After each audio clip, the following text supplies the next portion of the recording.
Must understand. My spine is so straight.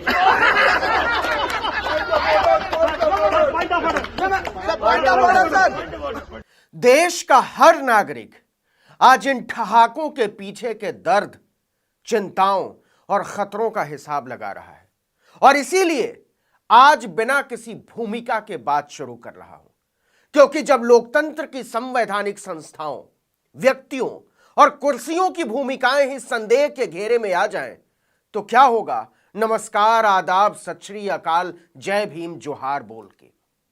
क्या इससे मैं या मेरी तरह के लोग भारत के लोकतांत्रिक चरित्र के समावेशी बचे होने के भ्रम को भी जीवित रख पाएंगे? मुझे इसमें शक है, और अगर आपको नहीं है तो आप बेहद उम्मीदों से भरे हुए हैं और मुझे आपकी सकारात्मकता से रश्क होना चाहिए। लोकसभा से विपक्ष के 49 और सांसदों को निलंबित कर दिया गया। ऐसे में क्या यह देश सवाल पूछ सकता है कि संसद की जरूरत क्या है, जिसमें विपक्ष के सांसदों की कोई भूमिका ही ना हो, कोई जरूरत ही ना हो? आप सीधे सीधे संसद मुक्त भारत का ऐलान क्यों नहीं कर देते और केवल सत्ता की ही आवाज संसद में गूंजनी है? तो फिर लोकतंत्र के खत्म हो जाने की घोषणा की औपचारिकता ही तो बची है। आज लगभग 40 से ज्यादा एमपी सस्पेंड हुए हैं। गला सूख गया, चिल्ला रहे हैं, कोई सुन नहीं रहा हमारा। कि लोकतंत्र सस्पेंड हुआ, डेमोक्रेसी हैज बीन सस्पेंडेड। विपक्ष मुक्त संसद और प्रतिरोध मुक्त सड़क, दोनों में से कुछ ना सकता।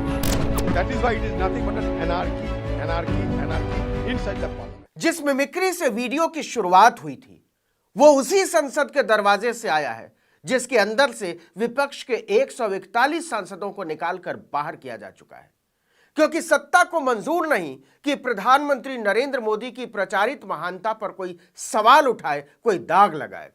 इसलिए संसद को विपक्ष मुक्त किया जा चुका है। You, Mr. Gandhi, you must understand. Loksaha. You must understand that I have been appointed here only to say Narendra Modi.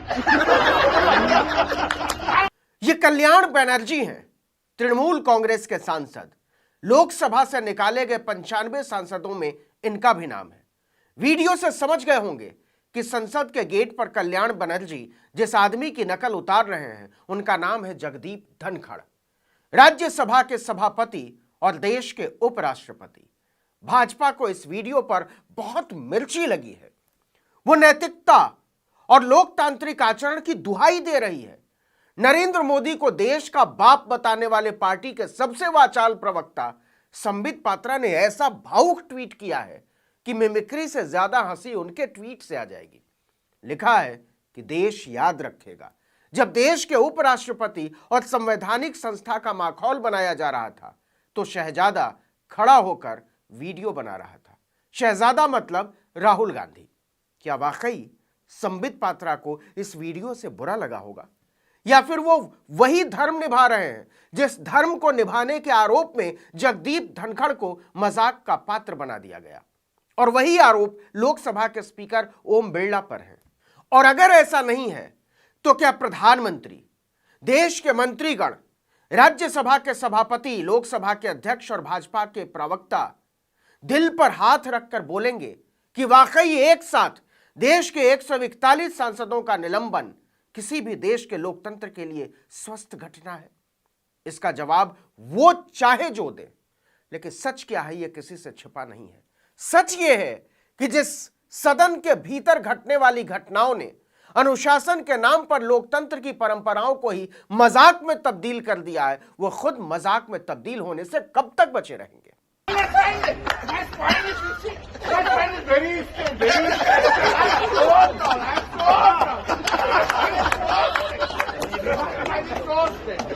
Bhajpa को कल्याण बनर्जी की मिमिक्री पर शर्म आ रही है, लेकिन सोशल मीडिया पर लोग भाजपा से पूछ रहे हैं कि क्या संसदीय गरिमा के अभिभावक की सर्वोच्च कुर्सियों पर बैठकर बीजेपी कार्यकर्ताओं की तरह व्यवहार शर्मनाक नहीं लगा?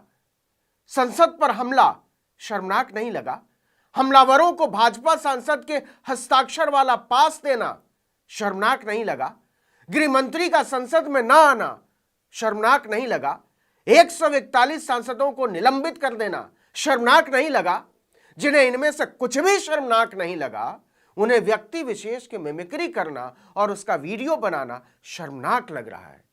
आप नैतिकता का इतना दिखावा कैसे कर लेते हैं?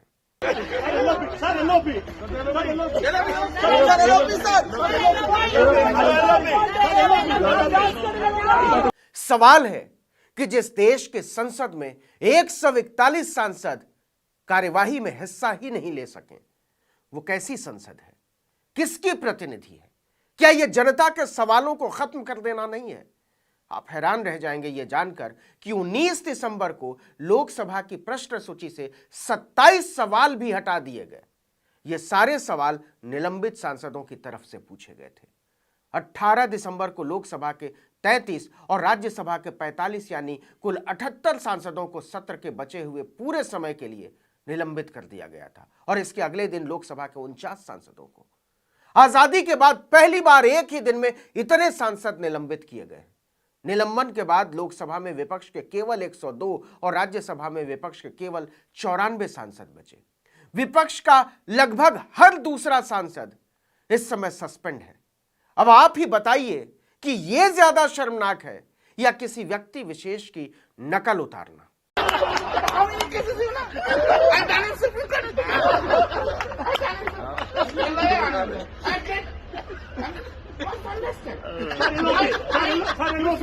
My spine is so straight.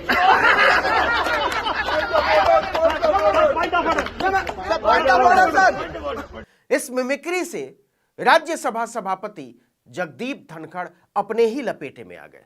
वो अक्सर सदन के बाहर कही गई बातों का जवाब मांगने पर भाजपा के नेताओं का बचाव करते हुए नजर आते हैं, लेकिन इस बार ये उल्टा पड़ता नजर आ रहा है। सदन के बाहर अपनी उतारी गई नकल पर खुद राज्यसभा में बिफरते हुए नजर आए। जगदीप धनखड़ ने टीएमसी सांसद कल्याण बनर्जी की मिमिक्री वाले वीडियो को लेकर सदन में नाराजगी जताई। उन्होंने कहा, गिरावट की कोई हद नहीं है, गिरावट की कोई हद नहीं है।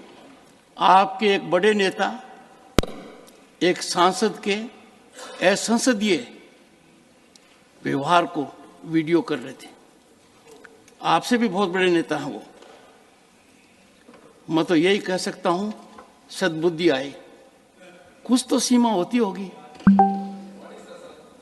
कुछ जगह तो बख्शो, कुछ जगह तो बख्शो। अब कमाल देखिए कि जब राज्यसभा में कोई सांसद किसी की बात करता है तो धनखड़ तुरंत कहते हैं कि ऑथेंटिकेट कीजिए, बिना सबूत बात नहीं करने दूंगा। फिर जगदीप धनखड़ को कैसे लगा कि उन्हीं की नकल उतारी जा रही थी? कल्याण बनर्जी ने न तो किसी का नाम लिया था और ना ही उनका पद बताया था। इसलिए विपक्ष कह रहा है कि सद्बुद्धि की जरूरत उन्हें ज्यादा है जिन्होंने सत्ता की ताकत के आगे लोकतांत्रिक नैतिकता को तिरोहित कर दिया है। सभापति जी कहते हैं कि आपने संसद की मर्यादा भंग करी, इसलिए आपको सस्पेंड किया जा रहा है। ये कौन सी परिभाषा में सरकार से सवाल पूछना संसद की मर्यादा भंग होती है? संसद की मर्यादा जब संसद में गालियां दी जाती हैं तब संसद की मर्यादा भंग नहीं हुई। कमाल तो यह है कि जिस नैतिकता और अनुशासन की दुहाई देते हुए देश के 141 सांसदों को संसद से निकाल बाहर किया गया, एक सांसद को बर्खास्त कर दिया गया, वही नैतिकता भाजपा के अपने सांसद रमेश बिधुड़ी पर लागू नहीं होती। उन्होंने भरी लोकसभा में बीएसपी के सांसद दानिश अली को बार बार कटवा, मुल्ला, उग्रवादी, आतंकवादी कहा था। लेकिन भाजपा ने नैतिकताओं का जो पैमाना बनाया है उसमें इस पर कार्रवाई करने का कोई आधार नहीं बनता। जरा कल्पना करके देखिए कि प्रधानमंत्री नरेंद्र मोदी सदन में बोल रहे हों और विपक्ष का एक भी सांसद मौजूद न हो। इस दृश्य पर शर्म किसको आनी चाहिए? जरा सोच कर देखिए, जवाब आपके पास है। तब तक कल्याण बनर्जी की कलाकारी को संसद के भीतर की कलाकारी से मिलाकर हिसाब लगाइए कि इसमें नुकसान किसका है और इस नुकसान का जिम्मेदार कौन है। इस वीडियो में इतना ही, लेकिन अगर आपने आर्टिकल 19 इंडिया को अब तक सब्सक्राइब नहीं किया तो फौरन कीजिए, बेल आइकॉन दबाइए, घंटी जैसी आकृति लाइक कीजिए और कमेंट करके बताइए हमारा वीडियो आपको कैसा लगा। यूट्यूब पर देख रहे हैं तो हमारे चैनल को सब्सक्राइब कीजिए, फेसबुक पर देख रहे हैं तो पेज को लाइक कर लीजिए। हमारा ट्विटर हैंडल है आर्टिकल 19_India और मेरा ट्विटर हैंडल है नवीन जर्नलिस्ट। आप मुझे भी फॉलो कर सकते हैं। नमस्कार।